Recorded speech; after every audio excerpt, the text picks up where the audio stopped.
The venerable Escape has long since been a small SUV favorite. But as you can see, Ford has taken its styling in a decidedly car-like direction, repositioning it in their reborn utility-focused lineup. The Escape is America's small SUV.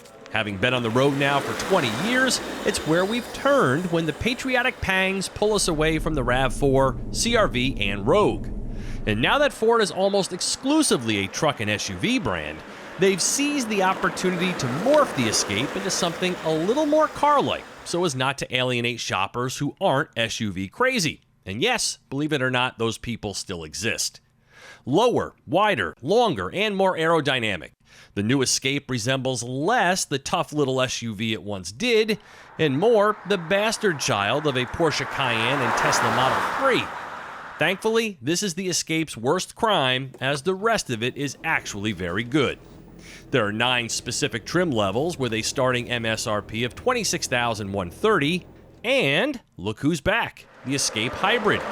Originally produced between 2004 and 2012, it didn't make the cut for the redesigned 2013 model year. But here I have the SE Sport, the most affordable Escape Hybrid. With all-wheel drive and nicely optioned, this one checks in at $35,295. The hybrid's new briefcase-shaped lithium-ion battery resides outside of the vehicle under the rear seat area and takes up only a third of the space of the old battery. So engineers were able to improve head, shoulder, and hip room while mostly limiting the reduction of cargo volume as compared with the gas model. It loses about 5 cubic feet. Though its displacement is the same, Ford says this 2.5-liter four-cylinder running on the hybrid-friendly Atkinson cycle is all new. Mated to the electronic CVT, total system output, including the 88-kilowatt electric motor, is 198 horsepower. And with a weight loss of about 200 pounds, the Escape Hybrid smoothly and decisively steps off with an EV-like immediacy. And this one can do its fair share of electric driving, far beyond what you'd expect from a hybrid without a plug. By the way, Ford offers one of those too. 48% of my weekly miles didn't use any gas. In city driving in particular, the Escape beats the RAV4 and CR-V at hybrid economy. Hybrids used to possess too many annoying traits, overwhelming their MPG advantages. But much work has been done to not only make them more likable, but in some instances actually make them the preferred powertrain choice. And this one here is very good.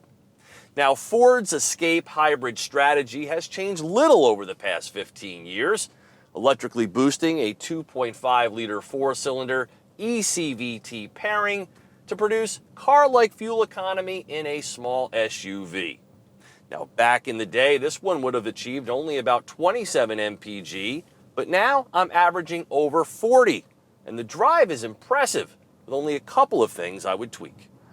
For one, the regen brakes are unpredictable and still very hybrid-like, and though the addition of numerous drive modes is cool, they're chosen sequentially by a button on the center console, making the process a little clumsy. The all-wheel drive system uses a disconnect feature to leave the rear wheels to move freely when not needed, but a deep snow sand mode can lock them down. And if sport mode does indeed include a stiffened suspension, as Ford says, I couldn't tell. Nevertheless, it's a nimble little thing with an over 550-mile driving range.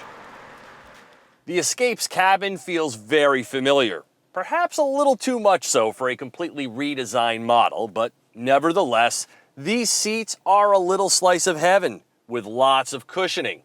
And the layout is simple and straightforward, so you can just get in and go without any fussing. I like that. And this hybrid powertrain is pretty amazing, delivering over 40 mpg with lots of torquey goodness. Another new feature is the slide and recline second row seats, making this space feel much larger than compact sized. A small bump in the floor shouldn't inhibit 3 across. No USB port, however. And the cargo area continues to play up the bigger than it seems narrative with a few cubbies underneath the floor to hold some smaller items. No hands-free liftgate on this one though. Keep in mind, if you want more stuff than you see here, there's always the titanium hybrid. Concerning sync, I continue to think Ford simplified this system too much in response to the poorly received old quadrant setup, one I actually liked, because this just seems very basic. The best part is the energy monitor. I like watching this sort of stuff. Adaptive cruise with lane centering and stop-and-go functionality is the highlight of Ford's Copilot 360 safety system, but ironically, that doesn't include a 360-degree camera. I like the new Escape, I really do. The hybrid works for me without too much trade-off. The ride quality is soft and sumptuous, and its size just right. But I'm not sure I could ever get over this mug. I mean, what was Ford thinking here? And then halogen headlights to boot? Ah, yes, batteries are expensive, so did Ford cut some corners here? No doubt. The fit and finish of the cabin is lacking. The driver's window switch is one touch down, not up. There's no smart key access through the rear doors, no height-adjustable passenger seat, and not even an engine cover. Now there's something you don't see much anymore. Just little things to keep the hybrid base price at around $30,000. Soon, just about all of the most popular small SUVs will be available in hybrid form, and this Ford is a good one. Just don't show it a mirror. For TestDriveNow.com, I'm Steve Hammis.